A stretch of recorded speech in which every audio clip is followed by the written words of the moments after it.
ঢাকা ৭ আসনে জামায়াতে ইসলামী প্রার্থী করেছে ব্যবসায়ী হাজী এনায়েতুল্লাহকে। সামাজিক বিভিন্ন কাজের মাধ্যমে ভোটারদের সমর্থন নেয়ার চেষ্টা করছেন তিনি। পুরান ঢাকার মানুষ তো ইসলামের প্রতি বেশি আনুগত্য।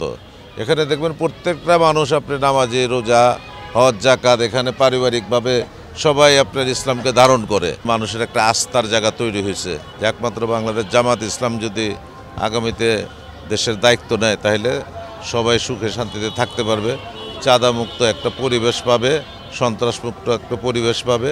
এই জন্য জামাত ইসলামের প্রতি সবাই খুব আনুগত্য এই মুহূর্তে এবং আমাদেরকে খুবই বেশি অ্যাপ্রিসিয়েট করতেছে। যেখানে যাচ্ছে ব্যাপক সাড়া পাচ্ছে। এখানে নির্বাচন করেছে বোধহয় 96 সনে, না 96 সনের থেকে এখন 2024-25 আপনি দীর্ঘদিন প্রায় 30 বছর আগের হিসাব বর্তমান হিসাব তো মিলবে না। মাঝখানে তো অনেক ঘটনা ঘটে গেছে, স্বৈরাচারী আসছে, স্বৈরাচারীর পতন হয়েছে। সেই পতন করার ব্যাপারে তো বাংলাদেশ জামাত ইসলামী সক্রিয়ভাবে আন্দোলনে সক্রিয় ছিল। এখন পরিস্থিতি অনেক পরিবর্তন হয়েছে।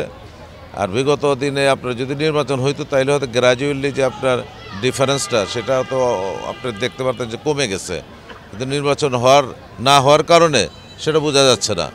এইবার ইনশাল্লাহ সবাই বুঝবে যে কতটা শক্তিশালী অবস্থানে জামাত ইসলাম আছে, কতটা মানুষের হৃদয় জয় করছে। এই জিনিসটা এবার দেখবে ইনশাল্লাহ।